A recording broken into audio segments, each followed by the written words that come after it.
Could your corset impale you? So how true is this? Corsets are whalebone. You would know that if you knew anything.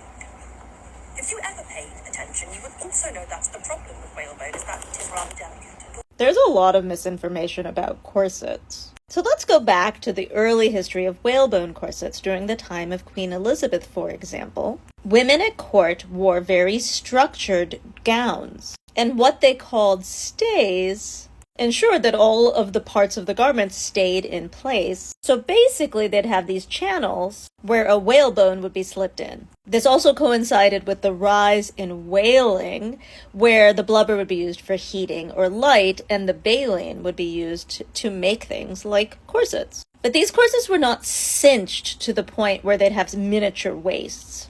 And that remained true by the time Charlotte was a teenager in the 1700s. Not to mention, corsets had these sort of scalloped edges, so they could comfortably hug to your hips. Also note that the stays do not touch the skin, they're covered within the fabric.